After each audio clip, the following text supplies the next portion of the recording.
इस कार्यक्रम के पुण्यार्जक हैं माताजी श्रीमती कमल प्रभा जैन, श्री अमिश कुमार, श्रीमती रीनू जैन, आगम एवं निवेक जैन, वापी, गुजरात।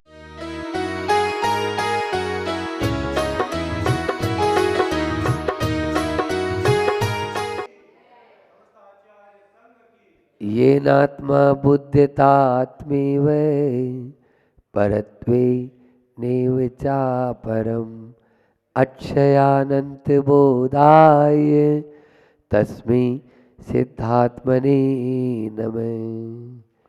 आचार्य पूज्यपाद स्वामी के चरणों में प्रणाम करते हुए हम सब समाधि तंत्र की आज 2 कारिकाओं का अर्थ फिर से लेते हैं। कल की जो 2 कारिकाएं थी वे हमें इस बात की प्रेरणा देती हैं कि लिंग और जाति इन दोनों का ही आग्रह ठीक नहीं। लिंग हमने धारण कर लिया है, लेकिन इतने मात्र से काम होने वाला नहीं कि हम लिंग यानी हमारा ये है तो हम बिल्कुल अब निश्चित हो गया कि अब तो मोक्ष। आचार्य भगवान कहते हैं जब दीक्षा देते हैं तो हर दीक्षार्थी से कि उनका कहना है हर दीक्षार्थी जो है वह मोक्ष मार्ग की अभी शुरुआत हुई है। ऐसा मत समझ लेना कि दीक्षा ले ली तो मोक्ष प्राप्त हो गया। ऐसा मत समझ लेना कि दीक्षा ले ली तो मोक्ष प्राप्त हो गया। अभी तो मोक्ष मार्ग की शुरुआत हुई है। ये आचार्य भगवान का कहना, ये लिंग का यानी जो है ना अपन ने जाना। और जाति का आग्रह कल हमने कहा था खंडेलवाल, पोरवाल, अग्रवाल, सेतवाल, जयसवाल, ओसवाल या कासलीवाल, पापड़ीवाल, बाटलीवाल, ये सब क्या है? ये जाति का आग्रह है। जाति देह के आश्रित है और धर्म आत्मा के आश्रित है। उस आत्मा के आश्रित या जो धर्म है उसको तो हमने गौण कर दिया, और जो देह के आश्रित जो जाति है उसी को हमने सब कुछ बना लिया। क्या यही हमारा धर्म है? क्या यही हमें सिखा रहा है? आपस में एक दूसरे से टकरार कर रहे हैं, एक दूसरे से पंथवाद या जो है संप्रदायवाद में उलझ रहे हैं। ये सब ठीक नहीं है। ऐसी बात कल अपन ने कही थी। वहाँ पर आचार्य कुंद कुंद की ध्वनि जो है उसको भी कानों में बार बार अनुगुंजित करे। हर मुनि महाराज के लिए वो पंक्तियाँ हैं, हमारे लिए है कि नग्गो ही न मोक्ष मग्गो और नग्गो बिना ही न मोक्ष मग्गो। नग्न होने के बिना भी मोक्ष मार्ग नहीं है, और नग्न हो गए उससे भी मोक्ष मार्ग नहीं है। दोनों ही बातें अपन को लेना चलते है। वो कल हमने बताया था कि 5 प्रकार के आपको अर्थ लगाने हैं हर कार्य का, हर श्लोक का, कि उसका शब्दार्थ क्या है, नयार्थ क्या है, मतार्थ क्या है, भावार्थ क्या है। ये सब अपन लगाएंगे तब जाकर वहाँ पर अपना कार्य। और आगमार्थ क्या है, ये 5 अर्थ आपको मैंने कल बताए थे। आज यहाँ पर वही उन्हीं दोनों को फिर से एक कारिका के माध्यम से और हमारी लिए आचार्य भगवान सचेत कर रहे हैं कि लिंग और जाति ये उभय रूप में भी इनका आग्रह मत रख। कारिका नंबर 89 में ये बता रहे हैं। प्रश्न क्रमांक 131 निकाल ले। जाति लिंग विकल्पेन ये साम च समयाग्रह ते अपि च प्राप्नुवन्तेव परमं पदमात्मने ते अपि न प्राप्नुवन्तेव। हाँ, परमं पदमात्मने, उस परम पद आत्मने। यदि आप परमात्मा बनना चाहते हो, एक है बहिरात्मा, एक अंतरात्मा, यहाँ तक अटको मत। इससे आगे परमात्मा बनना है तो परमात्मा बनना है तो ये भावना भाना है। क्या भावना भाना है? ये साम जिनका च भी जाति लिंग विकल्प ने, जाति और लिंग के विकल्प से समयाग्र है। समय का मतलब आगम भी होता है, समय का मतलब समय टाइम भी होता है, समय का मतलब शास्त्र भी होता है, समय का मतलब आत्मा भी होता है। बहुत सारे अर्थ इस समय के दिए जाते हैं। यहाँ पर आगम संबंधी आग्रह है ते वे भी अपि आत्मने आत्मा के परमम पदम न एव प्राप्नुवन्ति नहीं प्राप्त कर पाते हैं, उस परम पद को, उत्कृष्ट पद को प्राप्त नहीं कर पाते हैं। इस कारिका के माध्यम से आचार्य भगवंत हमको फिर से सचेत कर रहे हैं। दो प्रकार का धर्म होता है, एक होता है आत्म धर्म और दूसरा होता है लोक धर्म या व्यवहार धर्म। इसलिए लोक या व्यवहार को भी निभाना जरूरी है। आचार्य भगवंत हर किसी को निर्गंत दीक्षा नहीं देते, क्योंकि आचार्य भक्ति में लिखा है, हम लोग अभी प्रतिक्रमण करते हैं उसमें आचार्य भक्ति आती है और उसमें आता है देश कुल जाई शुद्धा। देश कुल और जाति का शुद्ध होना जरूरी है। आज नहीं तो कल वो मार्ग को मलिन कर सकता है, क्योंकि पुराने संस्कार उसके ऐसे ही, लेकिन वह मार्ग में बढ़ नहीं सकता ऐसा भी नहीं है। वो आचार्य भगवंत पर ही उच्च कुल जो होता है, वह उच्च कुल में सब में दृष्टि ही जन्म लेते हैं, ऐसा आगम का प्रमाण है। समझ आ रहा है? मिथ्या दृष्टि नीच कुल में जन्म लेते हैं। नीच जो जाति है उसमें मिथ्या दृष्टि जन्म लेंगे, और उच्च कुल जो है, उच्च कुलीन है, तो उसमें उच्च जाति में कौन जन्म लेंगे? सम्य दृष्टि। तो यहाँ पर ऐसा यदि लोक व्यवहार में इस चीज को लेना है, लेकिन जब हम सम्य दर्शन के साथ जन्म लिए, अब हम अहंकार करने लगे।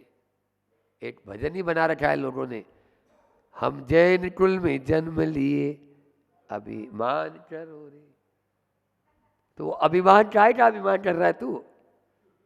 हम तो बोल देते हैं, क्या बोलते हैं, जैन मुनि देख लो त्याग करना सीख लो, ऐसे नारे लगाते हैं, तुरंत उसको मैं चुप कर देता हूं। पहले तुम तो देख ले अपने आप को, तुम किसको चैलेंज दे रहा है? ये उत्तेजना परक है, ये अहंकार परक है, ममकार परक है। ऐसे नारे ऐसे अपन बाहर में इस तरह की न करें। समझ में आ रहा है? हाँ, अपन ठीक है, उसको नहीं मालूम कि तुम जैन कुल में जन्म लिया है, तो अब अभिमान का है, क्या अभिमान कर, ये अभिमान नहीं।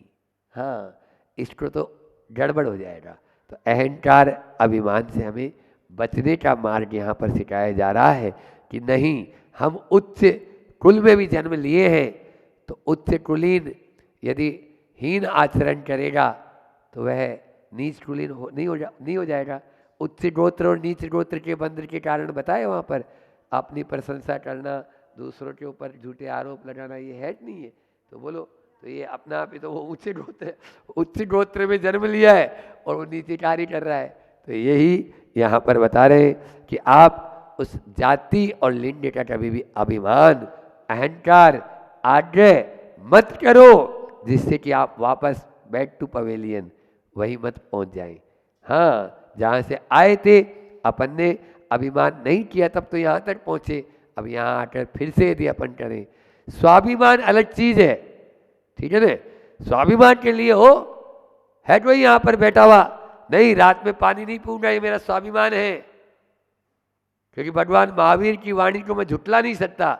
भगवान महावीर ने कहा रात में पानी नहीं पीना है, मर जाऊंगा लेकिन पानी नहीं पीऊंगा। बोलो, जो प्रतिमाधारी है वो तो है ही, या जो सुन रहे हैं वो भी है, जिनको सुनाना वो यहाँ है नहीं।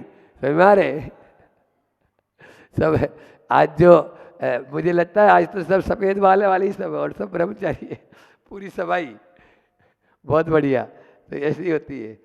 तो यहाँ पर वही लोग यहाँ पर वह बता रहे हैं कि विशाल समुद्र को पार किया, और विशाल समुद्र को पार करने के बाद यदि हमने इस प्रकार का आग्रह, अहंकार, अभिमान कर लिया, तो वो तो ऐसे ही हो गया कि किनारे पर नैया डूब गई। अन्ना जी, क्यों? अपन ने बाहुओं के बल पर अपन तैर के आ गए थे और बस किनारे पे लड़ने वाले थे। ये जैन कुल वही है, आपने पूरा समुद्र पार कर लिया और पार करके यहाँ तक आ गए। समझ में आ रहा है? लेकिन इन सब के चक्कर में फिर वापस बैठ टू वही की वही चले जाएंगे जहाँ से आए। इसलिए और तो और जो चिर दीक्षित मुनिराज होते हैं वे भी इसके चंडुल में आ जाते हैं। हाँ, आचार्य होते हैं वे भी आ जाते हैं। अब हमने देखा कि बड़े बड़े सम्मेलन, बड़ी बड़ी गोष्ठियाँ, बड़े बड़े सेमिनार इस जाति और इसके लिंग के आग्रह पे हो रहे हैं, तो ये तो अच्छा नहीं ना। आप देखिए कि आत्म कल्याणी जो अपनी जिनवाणी है, गुरुवाणी है, उसके लिए हम कितना पुरुषार्थ कर रहे हैं। और नहीं तो अब ये वाला सम्मेलन हो रहा है वहाँ पर, उनके सानिध्य में ये वाला सम्मेलन हो रहा है, तो ये तो गड़बड़ हो गया ना। जाति के आग्रह में आके यदि इस प्रकार का करेंगे तो वो हमारे लिए अच्छा नहीं माना जाएगा। आचार्य समंतभद्र स्वामी ने भी बहुत अच्छा समझाते हुए कहा कि किस जाति की बात कर रहा है। स्वापो अपि देव भव, देव अपि स्वापो भव, स्वापी भव।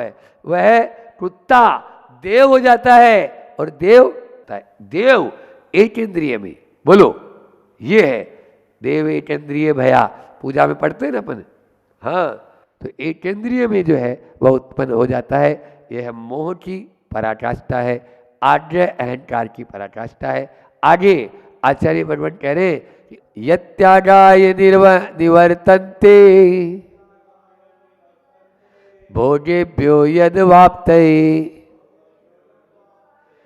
प्रीतिम तत्रैव कुर्वन्ति द्वेषमन्यत्र मोहिनः।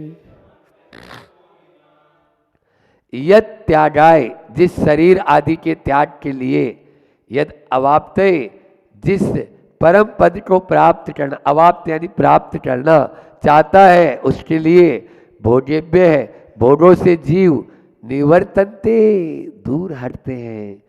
पुनः मोहिनः, मोही जीव तत्र एव, उन्हीं त्याग की हुई वस्तुओं में ही प्रीतिम, प्रेम कुर्वन्ति करते हैं, अन्यत्र और परम पद के विषय में द्वेषम, द्वेष करते हैं। जिसको त्याग कर हम आए और वही फिर से बटोरने लग गए। बोलो, रागी जंगल में भी जाएगा तो वहां पर मंदिर के नाम पर महल बनाएगा। ये पंक्तियां कभी बचपन में पढ़ी थी, समझ में आ रहा है?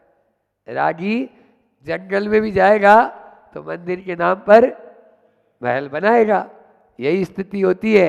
अरे तो भैया घर पे क्या कमी थी क्या? बोलो, घर पे कोई कमी नहीं।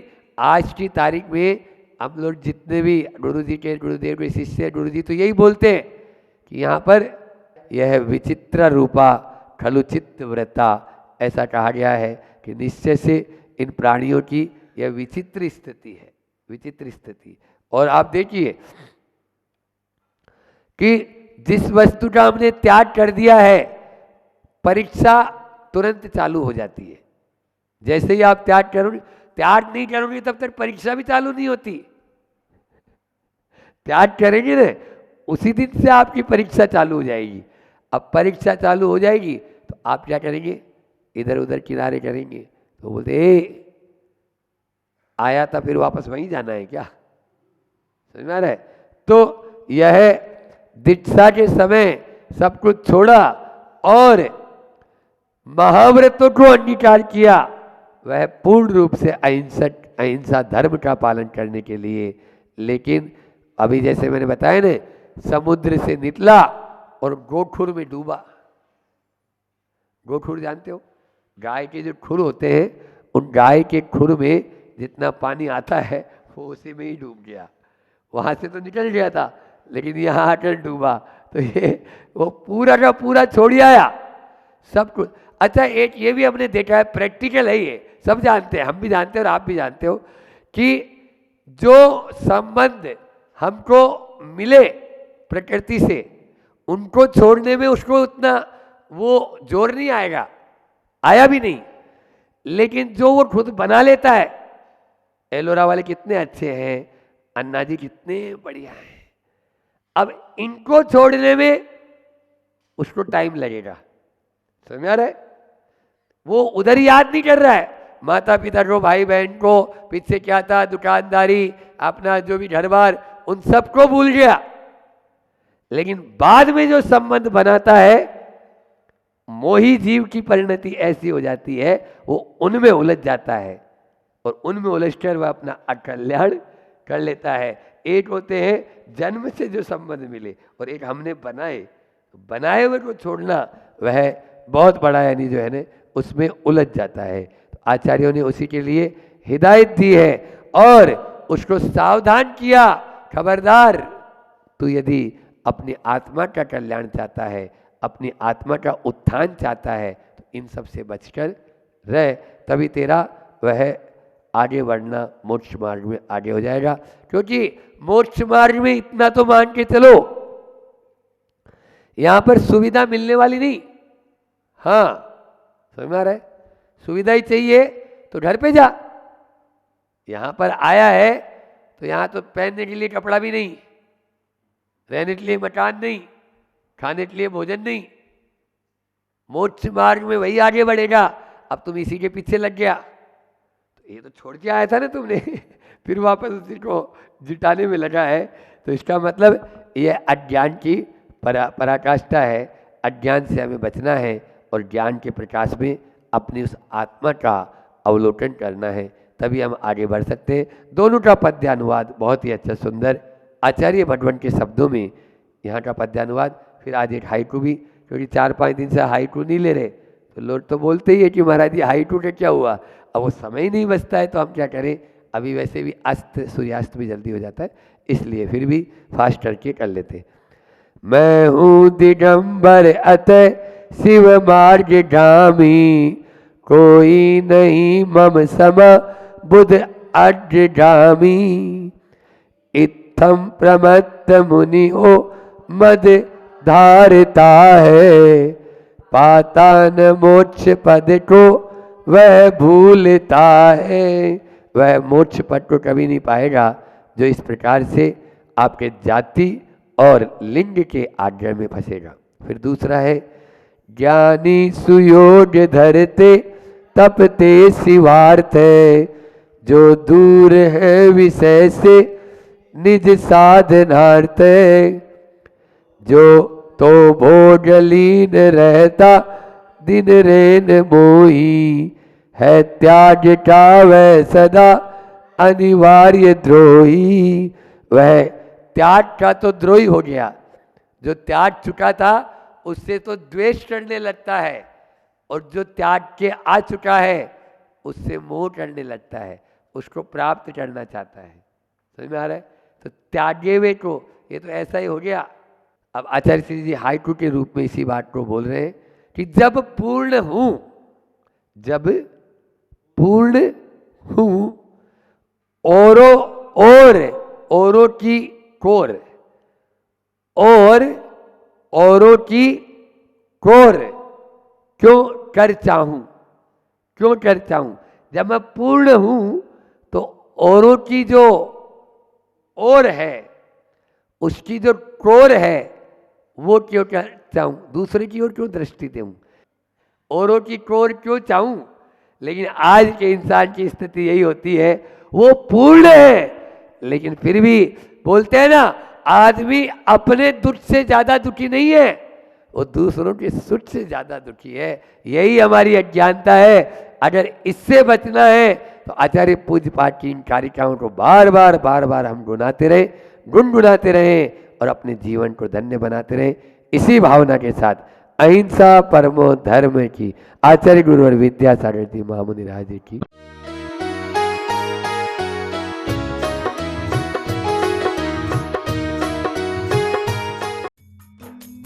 इस कार्यक्रम के पुण्यार्चक थे माताजी श्रीमती कमल प्रभा जैन, श्री अमिश कुमार, श्रीमती रीनू जैन, आगम एवं निवेक जैन, वापी, गुजरात।